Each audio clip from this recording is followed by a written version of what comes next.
Best case scenario that happens is that we just do Ukraine all over again with Taiwan, which means, the Congress just passed, $40 billion for Ukraine, $40 billion that we don't have, going to Ukraine. So that's going to make the inflation crisis that much worse. Then it's like, here comes Taiwan, another $40 billion for them. It's like that Oprah meme where it's just like handing it out to everyone. It's just handing out $40 billion for you, $40 billion for you.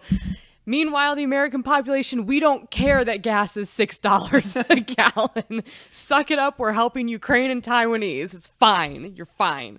And I'm like, well, that's not fine. After a while, the American people won't be fine because it will wreck the country. We will fall apart.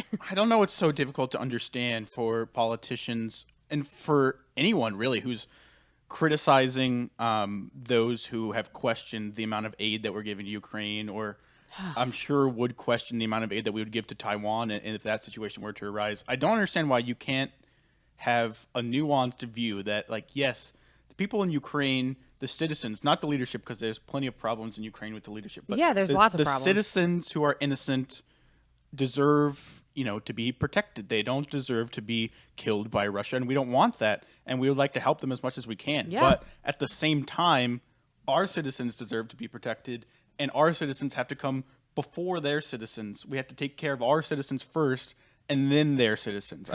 I don't know, like, people act like that sounds harsh or that's really mean. That's just basic logic. It's just basic logic. I don't understand why that's so controversial. It's just, it's a nightmare. And I think it's actually, not to tie specifically into race, but it happens to come up with critical race theory, the whole idea of white guilt. Mm-hmm. I feel like there's American guilt of like, oh, we're the rich first world Western nation, the world dominant power. And so the leadership and our politicians often treat us like, you're fine. You have first world problems. We're going to go help the people who have third world problems. And because they're third world, you can't complain with your first world problems. Right. And it's like, it's a really messed up mentality. I'm like, that's not how it works. I think that's a leftist ideology in itself too, which is that whoever is, the most marginalized or whoever has the most characteristics that make life difficult for them, those people are the ones who get to complain and that we have to help.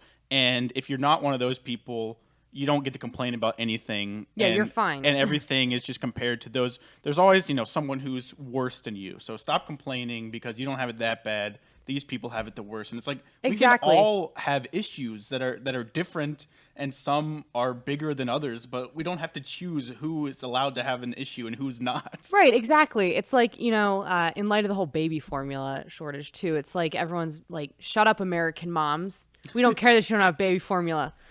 At least you're not starving to death like, everyone else in the world. And it's like, you can't, technically, yeah, sure, your problems could get worse. Yeah. You could be dying of malaria in Africa. That would stink. But that doesn't mean that, I always say first world problems are still problems. Yeah, They're still problems.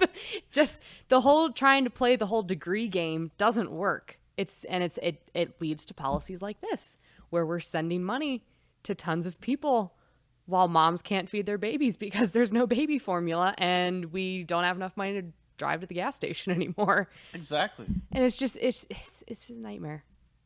Our world's falling apart, guys. This is doom and gloom Monday. World is falling apart. You heard it here first. In case you weren't sure. any sort of a happier note we could wrap up on before we go here. I'm trying to think what's something positive that we could end on, do you think? What's something positive? In my personal opinion, nothing will happen with Taiwan. Okay. That is my positive opinion for the day. I think this is all just, extreme talking. Everyone's freaking out again. Everyone's freaking out because of Ukraine. Because no one wants Ukraine to happen again and again and again. But, that's the world, guys. Wars happen. People die. People have issues. Economies fall apart. Ours is falling apart. But I don't think that there's going to be a war in Taiwan. Okay. Well, that's great. I like that prediction. In my professional opinion, don't take my word for it. If I'm wrong, you can come after me. Yeah, we'll get some comments, I'm sure. Oh, Once I'm there's sure a we'll get war, some they'll comments. be talking. We'll be like, hey, remember when that idiot said that? And I was like, well, sorry, I didn't bring my crystal ball today. So